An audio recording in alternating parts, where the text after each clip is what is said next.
What's up, everybody? This is Ricardo Rodriguez, and Matthew Messick, and this is the Profits Over Wages podcast.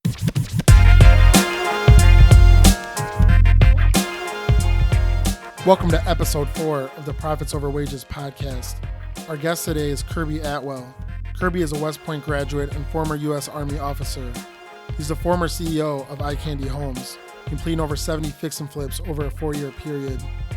He is now the CEO and founder of Green Vet Homes, a company that buys, rehabs, and rents homes to homeless veterans while using green sustainable products and donating a portion of all proceeds to support veterans.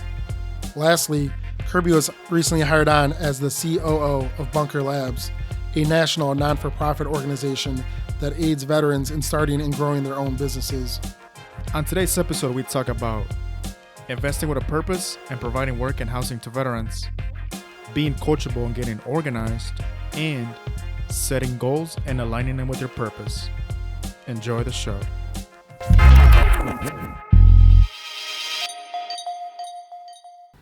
Yeah, so you were actually one of the first people that we actually put in our list of people that we wanted to talk to. Nice. Because even though we've known of each other for a while, we haven't actually ever sat down and talked. Yeah. Right? Right. And when we first got started, you and the Eye Candy team was kind of like what we aspired to be at some point in our business. Mm-hmm. And now you've surpassed that in tenfold. Probably not. I don't think we're at that level yet, but Matt and I would sit down and talk about it. We're like, like what you guys were doing and working on a bunch of deals at a time, and that's what we wanted to be. So, I mean, like the first time that I heard you guys I was posting ads on Craigslist for houses. I'm like, I got to post in every category because I got to, it's a lot of exposure. People, it gets lost in the shuffle on Craigslist. They posted 12 ads, and I'm like, who are these eye candy people? There's like 40 ads on there, and I'm just like I can't, I got to compete with that because everyone else was like one-offs. Yeah. And it's just like, wow, these guys.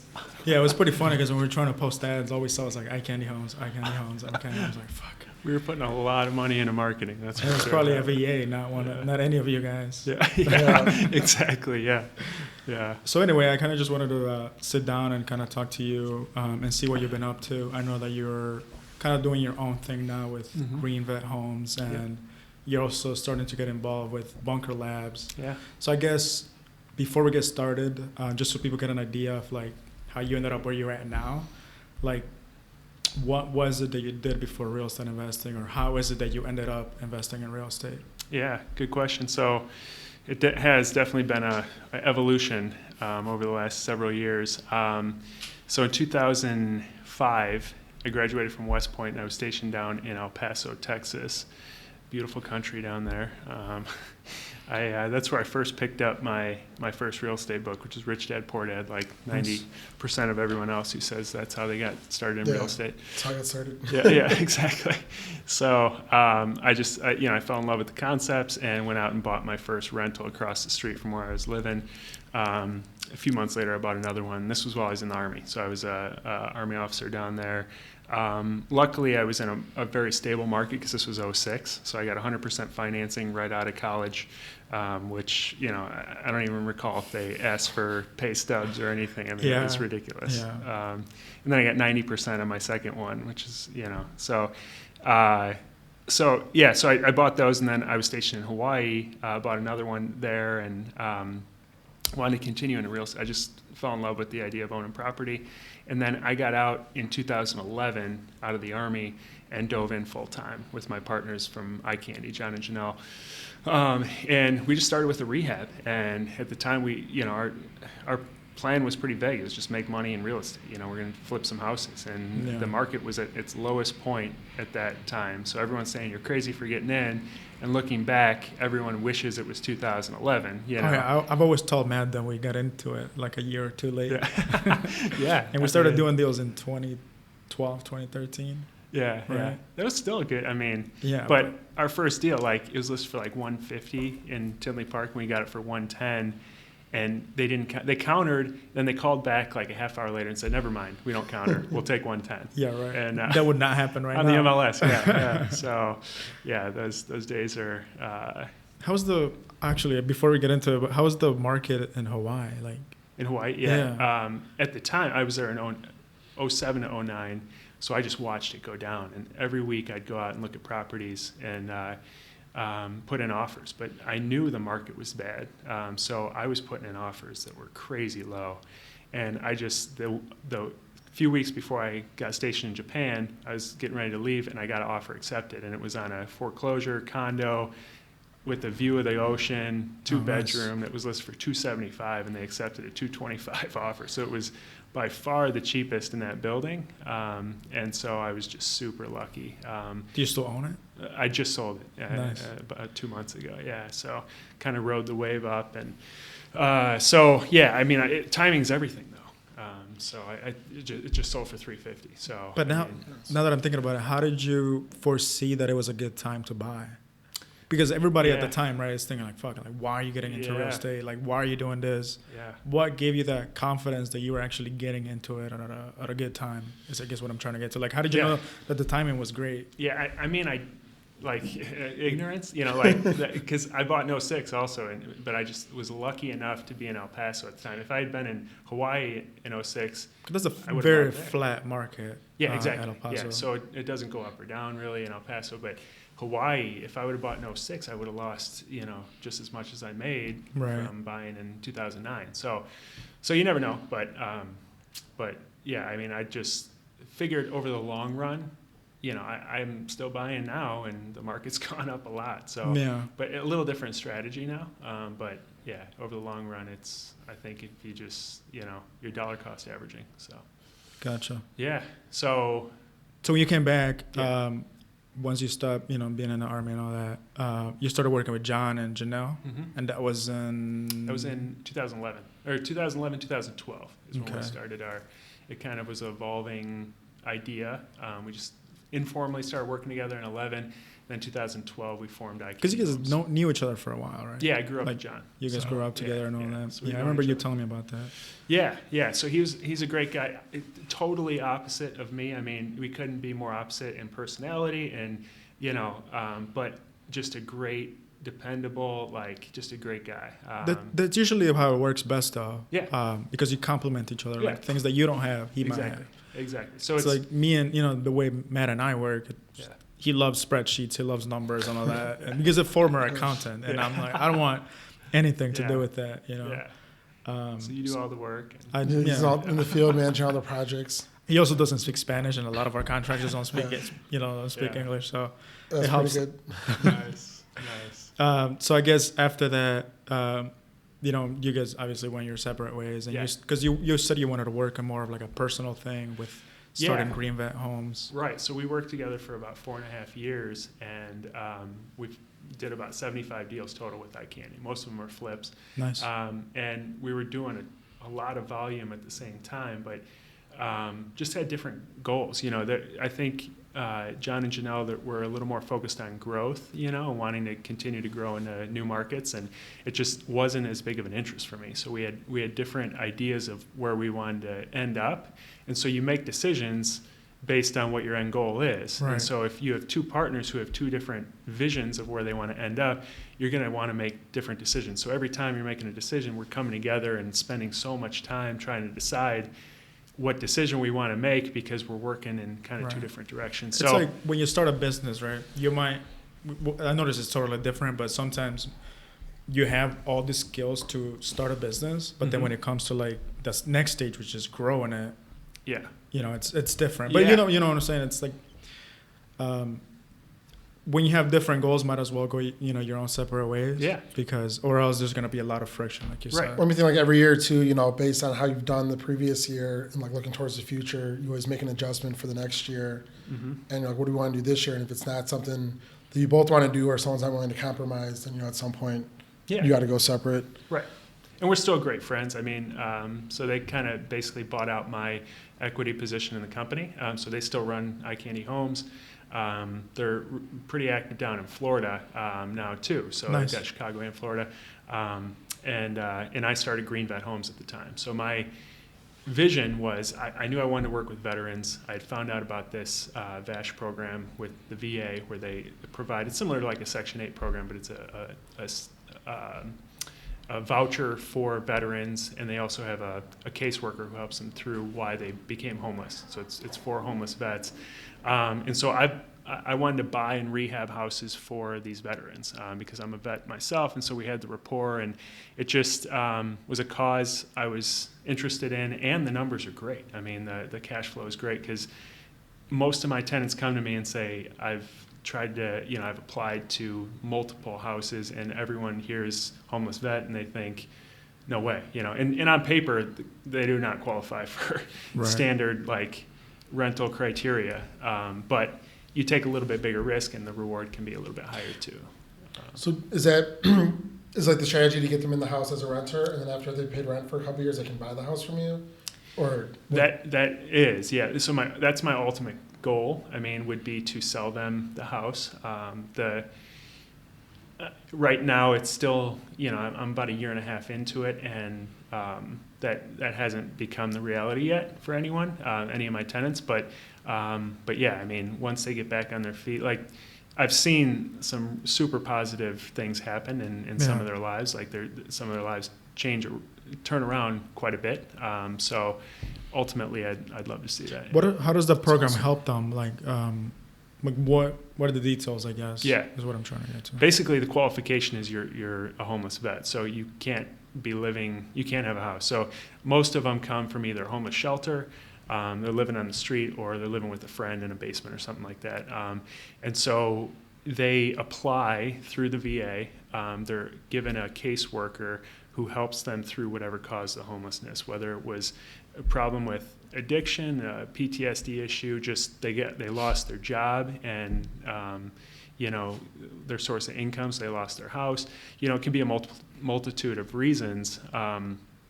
And so that caseworker meets with them monthly or quarterly and works through that with them, and then they get the voucher for the housing. And 30%, similar to Section 8, 30% of their income is supposed to go towards a portion of the rent. So some of them, 100% of the rent comes from the VA. Some of them, they make up a portion themselves. So, I mean, do a lot of them have any income coming in or any jobs, or is there also a job placement with that program? Yeah. So that program helps them find a job if they need it. Some of them do have jobs. Some of them don't. It's, I think, a little bit tougher too for the single moms who have 3 or 4 kids. If they're young kids and they're trying to work full time too, it's I have 1 kid and I have a wife, and it's tough. So yeah. I can't imagine trying to support 4 kids. So it's good that it's there, to keep them from living in a homeless shelter with several kids, So on the real estate side, how do you structure these deals? Do you get them with hard money sort of thing and then refinance, or how do you structure these deals? Yeah. So with iCandy, we developed quite a few private lender relationships, and we were always, we gave a good return, and we always paid people back. We never screwed anyone over. So I have several relationships with people that enjoy making a 10% profit or 8% profit or whatever it is. And so I use private money to buy them, and I'm buying in the south suburbs where you can buy houses for $40,000, $50,000 and rehab them for another $20,000, $30,000. And so I'll buy individual properties, and then I'll refinance out a package of properties. So Gotcha. I've been working with the First National Bank of Brookfield, which is a community bank, kind of old school, not much of an online presence, but they like working with small businesses, that are doing stuff like this. So I'll refinance out into a commercial loan at 5% afterwards, and they do it based on the appraised value. So 70% of the appraised value is what they'll give you. So after it's been rehabbed, you've got equity in it, and you can pull all the cash that you've invested into it. Nice. So, yeah, and then you pay your private lenders back, and then what's that kind of your target timeline, 6 months for buying, rehabbing, and then finding someone to place it with? No, I mean, luckily I've got a couple of contractors that are just awesome.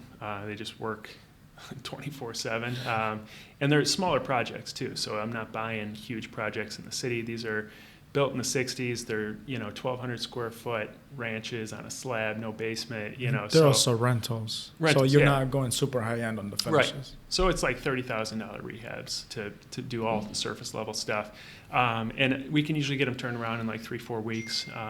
Permits sometimes take a little bit longer, but yeah. So we're getting them turned around pretty quickly, and then the VA is actually better about getting the tenants in quicker than Section 8. There's a long inspection period, and you pretty much lose like a month or two with Section 8.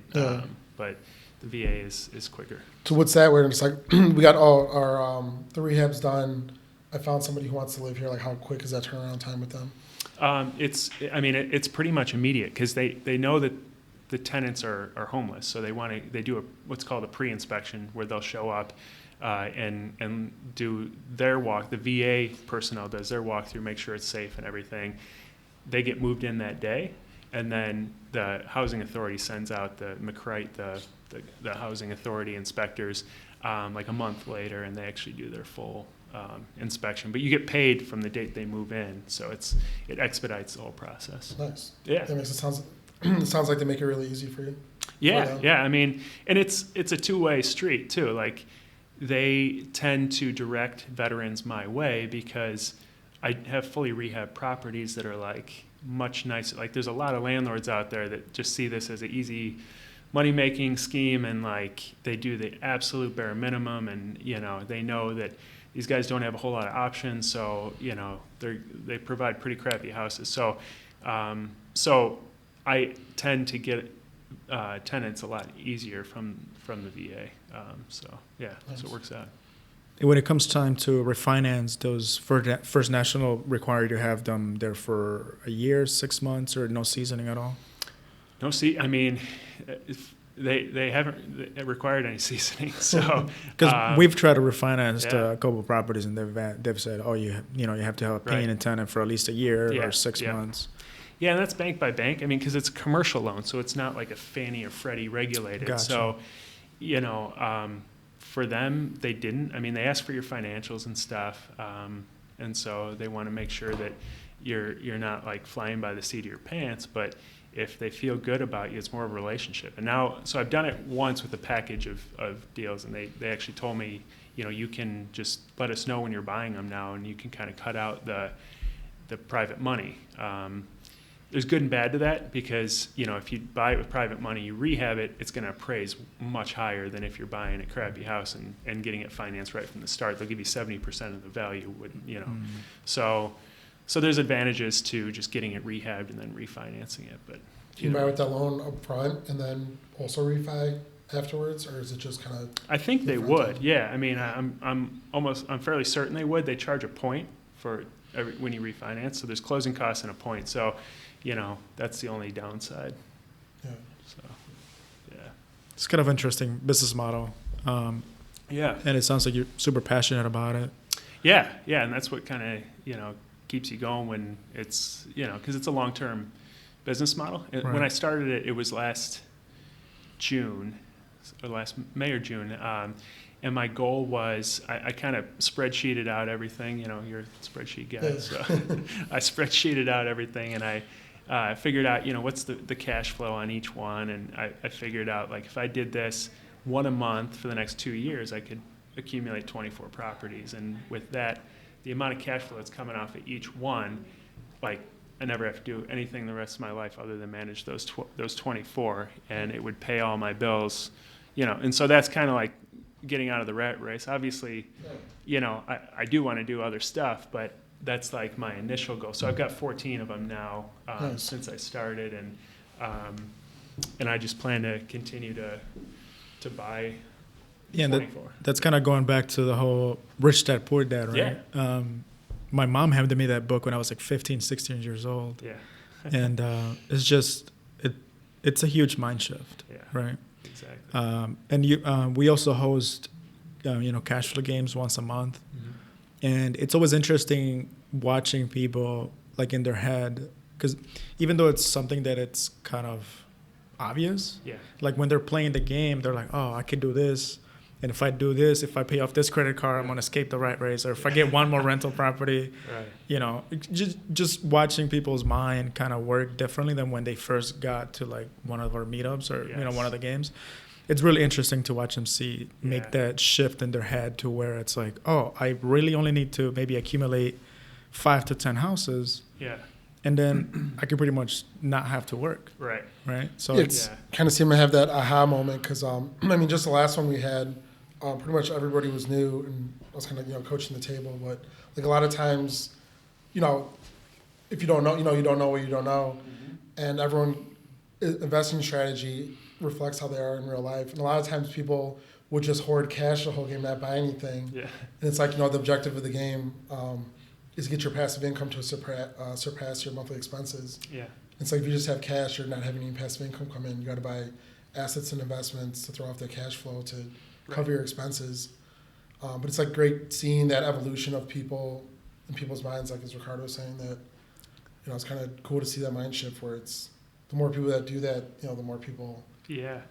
Our lives have changed. Yeah, and that point should not be understated. I mean, it can't be overstated enough. Like, people who are new listening to this really need to pay attention to that and look to people who have been doing it a while, because I can totally understand what you're talking about. Like, when I first started, my mindset was totally like, I subscribe to the whole, you got to spend money to make money, and we'll just invest. And I put a ton of my own personal money into it. Wasn't tracking any of it because, we're going to do a flip, and you do a flip and you make 40 grand, so you pay it all back. And you go to any of these seminars and buy this course, and one deal, it pays it all back and all this stuff. And your personal finances are closely tied to your business finances, and so now I don't spend much personally at all, and so I don't need that much to support it. And so it gives you so much more freedom as opposed to needing to feed that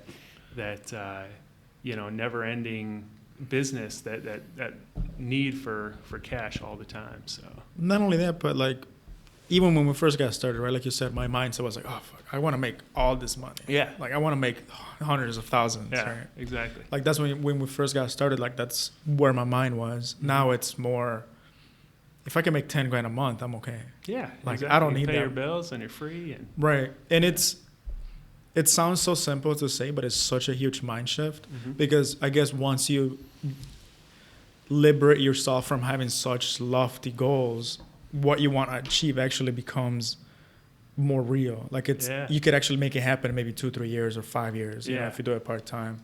What's that saying where everyone's like, you overestimate what you can do in 1 year, but underestimate what you can do in 5 years? Yeah. I think I heard Gary Vee say something like that one time. Yeah. I thought it was Tony Robbins, but probably it doesn't matter. And these quotes just get tossed around everywhere. Exactly. You never know who actually said it. That's so true, though. You can't clarify a goal of just like, or the steps to, I want to make $1 million.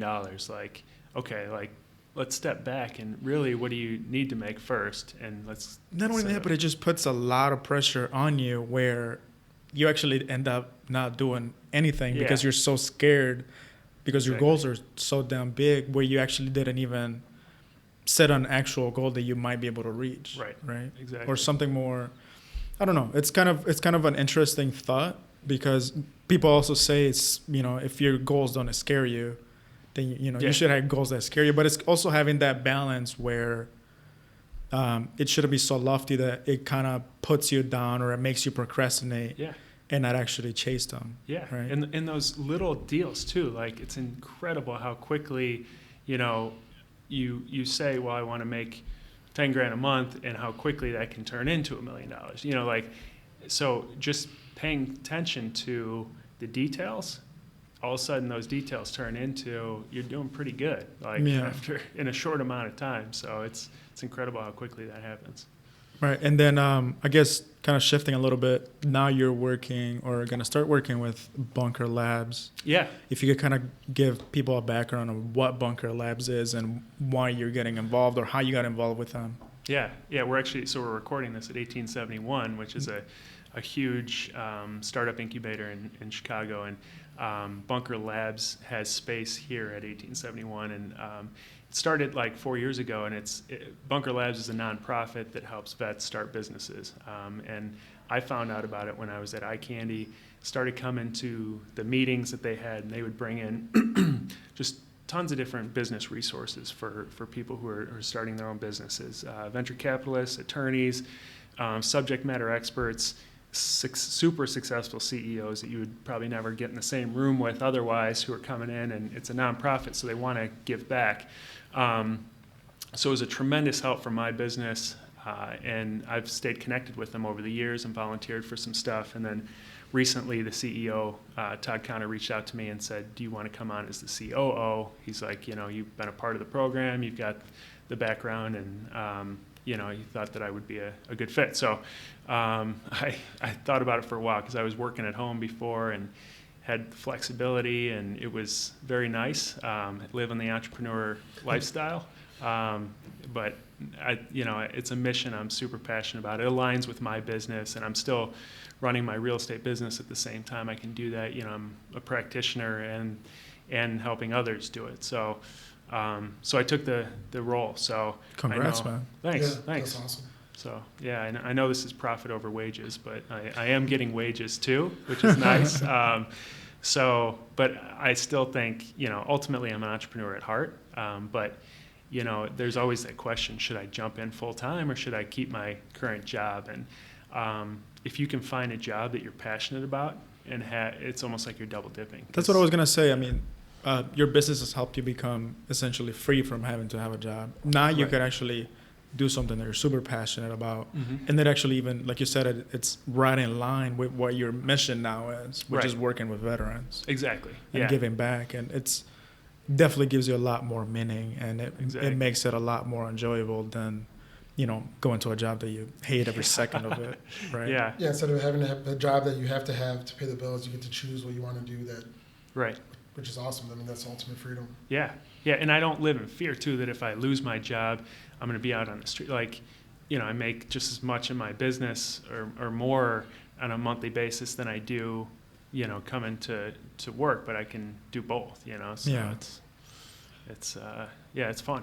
That's what I told my brother, because I was telling him, like I told you, he graduated from DePaul, with a finance or economics background, and he couldn't find a job because he couldn't find something that he liked, because he's into politics. He also has a minor in political science or whatever. Then he almost got tired of looking for a job, right? Yeah. So U.S. Bank offered him a job as a financial analyst, and then I told him, like, are you actually gonna like this, Yeah. So then at the same time, he actually got a job working, in Springfield as a staffer for one of the Speaker of the House. I don't know what he does down there. I don't know what any of those things mean, right? But it paid him like maybe $10,000, $15,000 less. Yeah. And I'm like, you could either go work at a job where you're gonna make good money, possibly work downtown, have a cool view and all these things, but you're gonna hate every second of it. Right. I'm like, I think you'd be a lot happier if you actually did what you wanted to do, and maybe make a little bit less money, but enjoy every second of it. Right. A week later, he moved to Springfield. Wow. And he's loving it. I mean, it's a lot of hours. It's very taxing. And he loves everything. Yeah. And that kind of goes back to what we were saying. It's like, if you really like what you do, that's it's fine. Like, you could be there 18 hours a day and it's okay. Right. Yeah. And if you're laboring over the decision of, should I do this job or start my business? Just think, where do you want to be in 5 years? Like, does it align with who you are, with what you believe in, with where what you want your life to look like in 5 years? And if it does, then that's the right decision. So yeah, definitely. Yeah. So what is next for you? You're gonna continue now? You're gonna actually be working with Bunker Labs full time, or? Yeah, so we've got 15 part of the reason I was brought on is because we've got 15 chapters around the U.S. and growing, and so the chapters are just taking off. It's cool to see kind of every city has their own take on it a little bit, but it's the same mission of helping veteran entrepreneurs, and so we're trying to get more alignment. We've got 4 more popping up here in the next 6 months, and it'll continue to grow.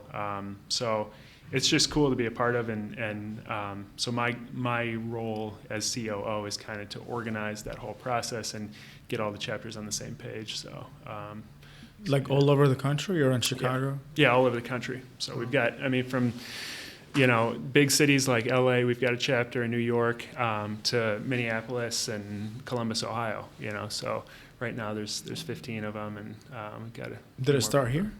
It did. Yeah, this is the headquarters. So nice. Started here, and when I first started coming, it was a Thursday morning meeting from 9 to noon. Like that was all it was. Now there's an online platform, there's an app, there's 15 different cities. Like it's just blown up over the last 4 years, actually not even 4 years. And so yeah, it's good and bad. It's when you grow that quick, there's a lot, it's a lot to keep the wheels on and keep it going like you want it to. But at the same time, it's super cool because we're helping veteran entrepreneurs, but we are them as well. If somebody wants to get involved with it, how do they go about getting involved with Bunker Labs, and what steps do they need to take in order for them to get involved with? Yeah, there's a lot of different ways. The best way is just to download the Bunker Labs app, and then also go to bunkerlabs.org, and you can get on the newsletter and just sign up for the newsletter there, and you'll find out about all the different. It's like tomorrow we've got our monthly meetup, and it's at the Miller Coors headquarters here in Chicago. Nice. Yeah, and so it's free beer. It's going to be. We've got over 170 RSVPs so far, and so tons of veteran entrepreneurs, but also the subject matter experts that help too. So there'll be people in the room that have some pretty incredible experience and can offer some awesome advice. So stuff like that. So if you get on the newsletter, you'll find out about all that stuff. Okay. I'm going to sign up. Yeah. You're not a veteran. Come on out. It's all right. It's not just for veterans. Anyone can come, actually. So anyone who's. I'm the entrepreneur part. That's right. You got to have people. This guy, man, he's like a networking event addict. Literally goes to every single networking event. Doesn't matter what it is, he is there. They're like, sir, this is for disadvantaged women, and you're like, yeah. But I'm an entrepreneur. Building my Rolodex. No, it's funny. So I guess kind of just going back a little bit, because I know everybody when they want to get started in real estate, right? There's all these options that you have. And now with the internet, it's so much easier to get educated online. Mm-hmm. But most people, what we've noticed is they follow a certain path. They sign up for an education system, and then they grab all the basics from there, and then they go on and do their, start their business. How is it that you got started? Did you kind of study it all on your own, or did you sign up for like different programs? Because people ask us, like, what programs do you guys do? I'm like, we've done all of them. Kind of 8 to 10 different boot camps, like seminars. Just But I know there's people out there that are advocates for, it's like good, sign up, be part of a group, like learn. And then some people are like, don't spend any money on anything. Right. Any gurus, you can get it all for free, at the library or YouTube. I'm like, yeah, but then I feel like I'm really, we're kind of education junkies. Like I want to learn anything and everything I can. And like now, like a lot of the stuff we go to, 90% of it is just the same thing, but it gets more ingrained in your brain. And then you always wait for that little nugget that's like something different. That's like, that's like awesome. Like I didn't know about that. Yeah. Whereas before I was just, just starting and didn't have experience at it, just something more that But now it's like something we could literally implement the next day into our business. And then it, it's like all these little adjustments you keep making, and it improves your business for the better. And I'm like, if I go somewhere for like 2 hours, and like, I only get 2 minutes out of it, but it can change my business for the better. Like, that's, worth my time, in my opinion. Yeah. But yeah, I don't know. What's your perspective on that? Yeah, no, it's a great point. And I think, you're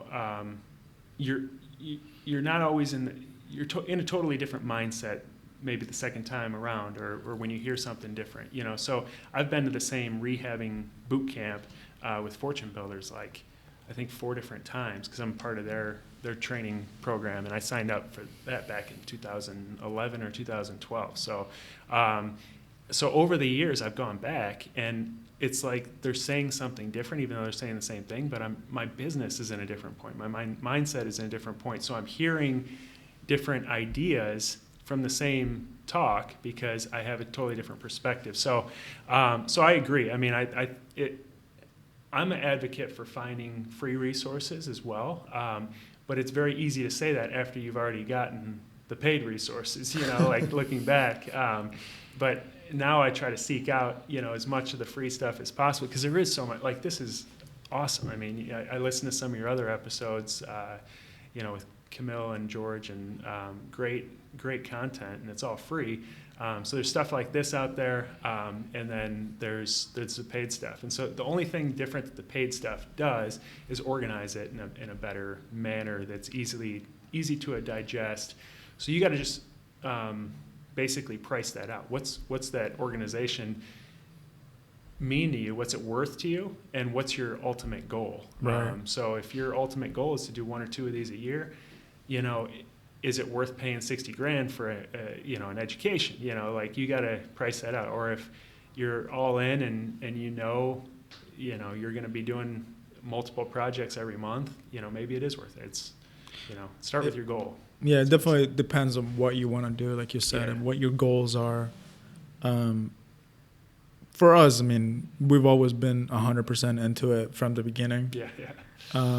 And like Matt said, every time that we go, we always learn something different because we're at a different point in our business, or we might be dealing with a certain problem at the time, or when we're having contract issues with contractors, only the contractor's point, like that's all that sticks, right? Yeah. And then when we're having lead generation issues, that we only pay attention to that. So it's it really depends on where you're at in your business, I guess. And going back to that, it also depends on what your goals are, like you said. So. Yeah, exactly. Yeah, all the actions that you do, it should be based on where you want to end up and what you want your life to look like. So anytime you're making a decision, you need to have that thought in mind. And if you haven't figured that out yet, I'm not sure how you're making any decisions at all. You're kind of just floating through. So. Which is a lot of people, right? Yeah, I mean, absolutely. You could say that's the wrong way to go about it, but it might also be that you're just not there yet. Yeah, that's true. You right? gotta feel out different things. Yeah. Like for me, like I went to my first, real estate event when I was still in high school. I was 17 years old. Yeah. Right. But I didn't really did anything with it or got really into it until I was 23, 24. Right.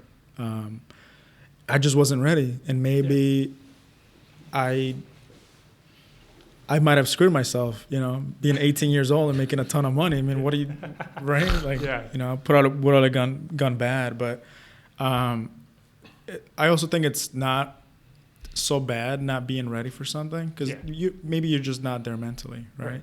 You kind of got to wait it out, but you also kind of have to have some idea of where you want to be in the future, right? And that kind of happened to us 2 weeks ago.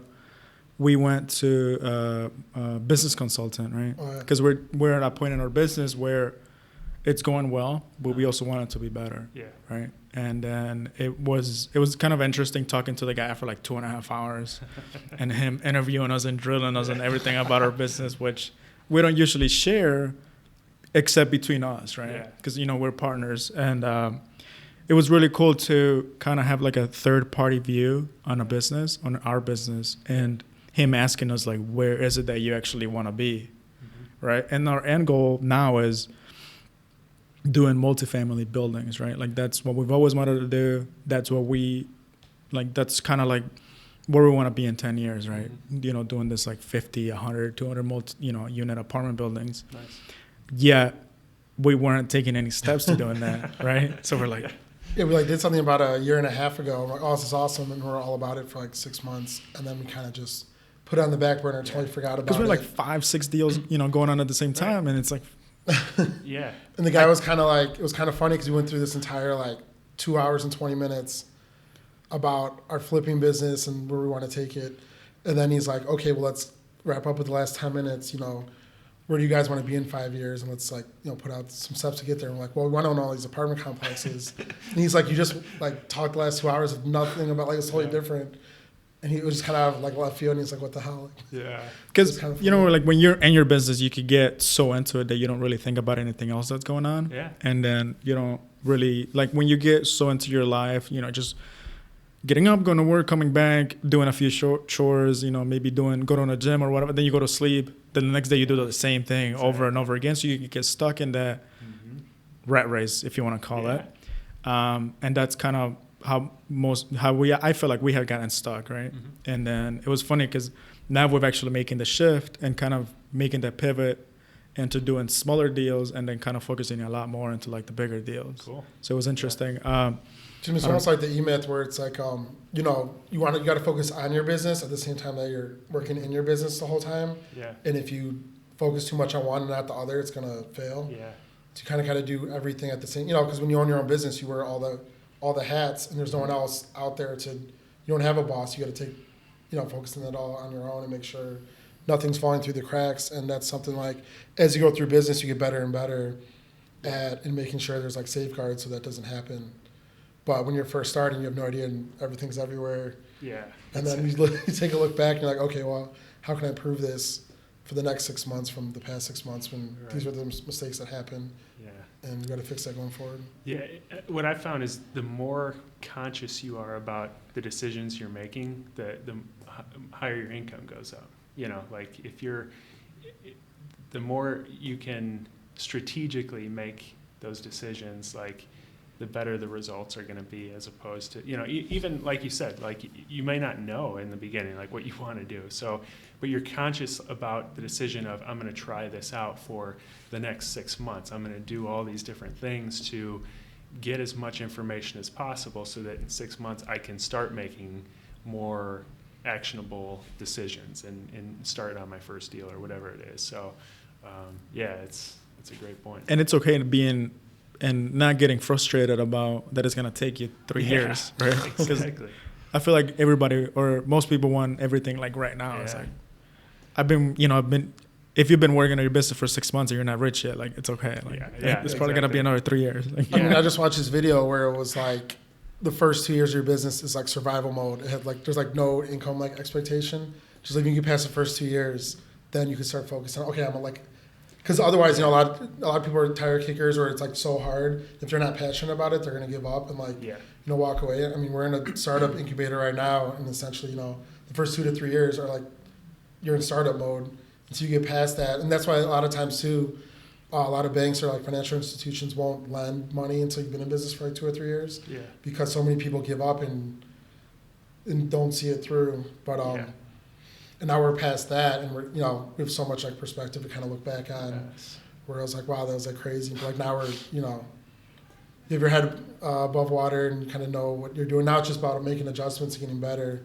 And then also I wanted to ask you, because I know that you guys had hired like a coach in the past. When you were with Eye Candy. Because I remember coming into your office and you guys had this big, poster board on the wall with a bunch of different like departments and this is how we're going to do stuff. And I won't lie, we actually did copy a little bit of that. Like when I looked at that, we're like, okay, let's come up with departments in our business. Yeah. Kind of model that, after that. But yeah, what was that about? If you can kind of go into more detail. Yeah, absolutely. So we've had, I had a lot of different coaching and different consulting over the years. And most of it was just about organization, like most people focus on executing and making money, and like you said, like they want to make $1 million overnight, so let's go out and start making a ton of money. But you've got to spend just as much time on the organization aspect and like the back end stuff. And so that was really what we brought a coach in for, was just to focus a lot more on the administration part of it, the organization of our staff. We had at our peak at ICANN, we had 13 different staff members running around, and we had over 20 deals at our highest point going on at the same time. So it was a lot of chaos. And so as your business grows, you're going to need more and more organization. You're going to have to invest in that. So yeah, I don't want to underestimate that. Like I'd say that's probably the hardest part of the business. Yeah, or one of them. Yeah, things are like everywhere. For sure. I think a lot of things too, even like with managing a flip, you're always focusing on the big things. Like, okay, I got to make sure I got to take care of all these like giant things, like 80-90% of the project, or just running a business. And then what happens is all those small things that aren't that big of a deal like fall through the cracks. But those small things add up to be something big. So it's like its own thing. Absolutely. What is it like? 80% of your problems are. Yeah. What's that saying? The 80-20 rule. Is that Pareto principle? Yeah, is I that think what it is? Yeah, it's 80-20. So. Yeah, 80% of the problems are caused by 20% of the, 80% of your problems are caused by 20%. Wait. 20% of whatever's going on. Yeah, exactly. So like all those little things add up for like that 20% you're not paying attention to, and that's the problems that you have with business or projects and whatever. And it's the flip side too. Like so, 20% of the actions you're taking are leading to probably 80% of your revenue. So right, and that ties into being organized. Exactly. Right? Because once you're organized, then you're not running around. You have it concise, and you know what steps you need to take to get you somewhere. Yeah. Instead of doing all these things that make no result. Exactly. It goes back to that decision making. Like, how are you making decisions if you're disorganized? If you don't know on a monthly basis how much money is coming in and how much money is going out and what your goals are, like, what you're just like shooting in the dark. Like, how do you make a decision when someone says, do you want to like go to this event, or do you want to sign up for this education? Like, how does it tie into my budget and how does it tie into my goals? Like, if you don't know that, then you're just like guessing. So that's, don't guess. But I mean, this kind of ties into being able to be coachable or being able to realize when it is that you need some sort of help. Yeah. Because I feel like a lot of people who start their own business, they feel like they don't want to be coached or don't need to be coached because they know it all, right? And I feel like, because we were also talking to Camille. He was our first episode, and he's gone through a lot of coaches. Yeah. And then every time that he evolves, his coaching or coach changes because he's at a different point in his business. Yeah. It's been cool to watch that growth. I know his coaches have led to a huge growth in his business. Because he's even a coach himself. Yeah. Coaches and coaches. Yeah. And it's interesting to watch because it gives you like an entire different perspective on not only your life, but your business. Yeah. Right. And being able to be okay with or surrender your ego and being okay with being coached, even if you're at a point where you're making $20,000 a month. You still need some sort of coaching. You don't know everything. Absolutely. But yeah, I mean, I think it all kind of ties in together in what we were talking about. And I kind of wanted to talk about a little bit more on what's next for you. Yeah. Because I know now you're Greenbet Homes. Now you're going to be COO of Bunker Labs. Right. What are, I guess, now that you're saying, in 5 years, like where are you going to be at? No, that's a great question. So my initial goal when I set out with Greenbet Homes was to buy 24 properties, like I mentioned, which I felt based on the cash flow, and I still do, that would provide enough passive income for my family and to give me the flexibility to focus on whatever I wanted. And at the time, I didn't know what that was, and I still don't have a crystal clear picture, but I know that that's the goal that I want to get to, is to have that flexibility. I know that I enjoy working with the bunker, so I will continue to do that. But similar to what you guys were just saying, I'm happy to hear you say it because I want to stay connected on that, is I want to move into commercial as well, just to start to get into bigger deals. Just I think it'll be fun, Yeah. So, and I think it is a tough thing to just jump right into. So I feel like once I get to that point where I have my income covered, if I wanted to look at that full time, I could, or I could do it while I'm here at the bunker, whatever. You've got the 100% flexibility to do whatever that next step is. So I definitely will be looking at multifamily down the road. Yeah, and that also kind of ties into what we're saying, right? Like you gotta look at your goals in like a 10-year view. Yeah. Because it'll be easier that way to organize it. Mm-hmm. You do this, you get 24 rentals. Yeah. You don't have to work at that point. Right. You could do what, you could work on your passion projects, and then you could start looking into like the bigger things. Right. Exactly. Yeah. But if I was to just jump in from day one on the bigger things, I might be disappointed because I gotta go to my 9 to 5 to, pay my bills, but it's not, you got to do it step by step, I think. Yeah, it's interesting. We first heard about it about a year and a half ago. And one of the guys that was actually at the boot camp, one of the students of the guy that teaches the class, they were purchasing a 127 unit building in Iowa. Yeah. we went out there and helped them do the inspection on it. And they were saw 2 more properties with them. and they were looking at a couple more properties, and they're like, does anybody want to come and kind of help us for free? Help us inspect buildings, and we're like, nobody else went out except us. And I think one guy showed up for like half a day. Yeah. We were there for like 2 whole days, and this guy, he owns at least 500 units now, or at the time he did. He probably owns more now. it's probably close to 1,000 by now. Yeah, and he had been starting with like no experience. Yeah. No experience in this part of the industry at all, like 4 years ago. So he built that in 4 years, which is, like I said, people underestimate what you can do in 5 years. Yeah. I'm actually going to that boot camp this weekend. It's like a 4-day boot camp that we previously went a year ago, but then we kind of put on the back burner. But the guy who teaches is Anthony Chara. He's been teaching it for 10 years, and he has 1,600 units across the country, different states. So it's really interesting to watch. Like, I always thought it'd be interesting owning like a 200 unit building kind of thing. But when you actually go and learn about it and look at all the steps and look at an actual apartment complex that's that many units, it's really cool to watch how it's like its own little.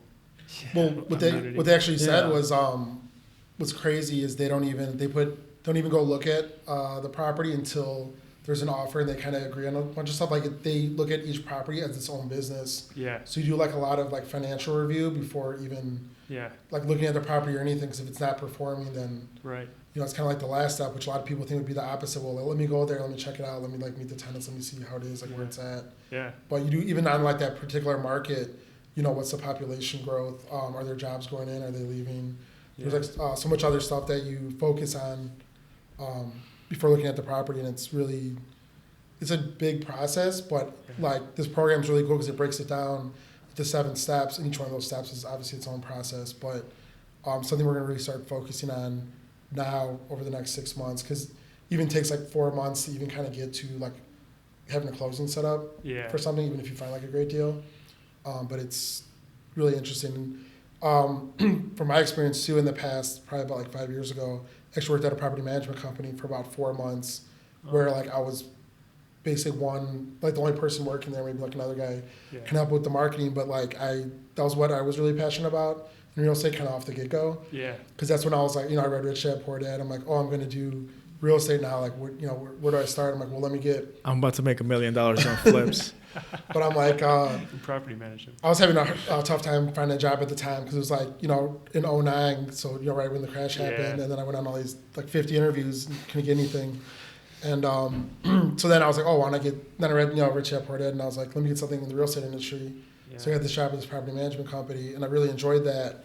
I'm like, I want to have my own buildings where, because you basically have like a corporate office where it's just, people doing, I have an accounting background, but it's all kind of just numbers, but then you have a property manager at the location, but I thought that was pretty cool. Yeah. So we're going to kind of try to put more emotion in that and get away from flips, or at least progress. Right. Because then that's like the same thing. You get passive income. You get a couple of those buildings, and you get passive income coming in, and you can focus on whatever else you want to do. Yeah. Yeah. And what really interests me about it too is, the valuations of them, like improving the rent on a 100-unit building just by $20 per unit. That could be $1 million, like in value that you could turn around and refinance it or resell it for. Yeah. Well, it was like something like if it's a 10% cap rate, every dollar of rent you increases the value by like $10. Yeah.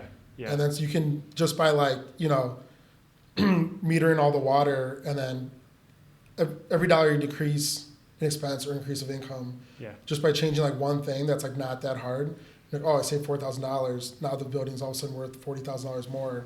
Yeah. Which is significant. So it's way different from like when you're doing a flip and you're like, you can't improve it past the comps. Exactly. But with these buildings, you don't compare it to other buildings. It's its own running business. It has its own NOI, and yeah. And that. Yeah, you could try to over improve a flip and see if you could get more, but you're not. We've had contractors who've done flips on their own that try to do that. It didn't work out. Yeah. Yeah. Yeah. So we're kind of getting close to the hour here. I guess for somebody who wants to get started in flipping, or even more if you want to kind of talk about more about working with veterans or doing rentals, I guess, what would you advise to someone who wants to get started doing that? Yeah, it's kind of broad. Like you said, there's so many different avenues you can go in real estate. So really figuring out what interests you about real estate is the first thing. Like figuring out what you want your life to look like. Because the only reason you start a business in the first place is to support your life. Like if you are, like when I first started my business, I was like, I don't care, I'll work 20 hours a day just to have a successful business. And what's that? Hold on. What's that? Yeah. Entrepreneurs, definition of an entrepreneur, someone who works 80 hours a week to avoid working 40 hours a week. Exactly. And they're doing it to support their business. Like it should be the opposite way around. The only reason you start a business is to support the life that you want, so decide what life you want and what you believe in and what you're all about, and then set up the real estate around that. Or if it's a different business that you love, do that. I personally love real estate. And so I, set up my goals in real estate around the lifestyle that I want and, the life with my family and that sort of thing. So, so that's what, figuring that goal out first. And then, people can connect with me if they want any advice. I'm like very transparent. So you can feel free to reach out. Probably best way is email, Kirby@greenbethomes.com is a good way to get in touch with me. But yeah, and then just start educating yourself just by, listen to podcasts like this. Anytime I'm in the car working out, I'm listening to a podcast or an audiobook. Yeah, I don't really listen to music anymore. Yeah, exactly. So people ask you like, oh, like, have you heard this song or whatever the song just came out? I'm like, I have no idea. Yeah. The last few things I listened to was an audiobook on Audible or another podcast that I listened to. Yeah, you're not as cool as you used to be. Yeah, not at all. So do you listen to a lot of audiobooks? Yeah. What was the last book that you listened to? The one that Or what are you listening to right now? Yeah, I'm listening. So the one I'm listening to now is by the founder. He went to West Point with me. Actually, he was a year behind me, and he founded Team Red, White, and Blue. It's a nonprofit that's another one that's just blown up over the last several years, and it's called Lead Yourself First. Awesome book about it's all about leadership through solitude. So like when faced with certain decisions, like finding the solitude to be comfortable with yourself to make those decisions. So it's a great book, and it's not typically I like the how-to books, the very tactical books. This is definitely more of a strategic type book, leadership book, but it's a great book. And we just interviewed him on this weekly show we do at the Bunker, and so I read his book afterwards. Nice. Yeah. So I guess for people to get in touch with you, you said Kirby@greenbethomes.com. Yep. And for people to find out like where you're at, like for Bunker Labs, I'll put those links on the show notes. Cool. Yeah. And then your website, obviously, greenbethomes.com. Yeah, and it's a website I made myself, in the interest of WordPress. being thrifty. Yeah, exactly. So it's super easy, man. Like exactly. I can't think of starting a business maybe 15 years ago because those things probably didn't exist. Exactly. Or you had to pay a few $1,000s for somebody to build a website that would probably take you 3 hours right now. Yeah, we paid so much for the iCandy website, and I look back, I'm like, I could have done that, like same thing for nothing. But yeah, so that or bunkerlabs.org is the Bunker Labs website. So awesome, man. Thanks for being on the podcast. Really appreciate you giving us your time, and this was a good time. Thank you guys. I really appreciate it. Awesome. Till next time, guys.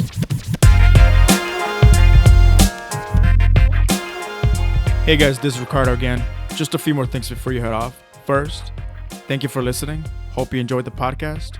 Please don't forget to subscribe and rate us on iTunes. Not only do we read every review, but positive reviews help us reach more people. Second, for show notes and links, head over to profitsoverwages.co. Lastly, on the next episode of the podcast, we sit down with Tony Reyes, founder and CEO of Walton Contractors. And we talk about contracting and flipping houses with a focus on integrity and community. Until next time.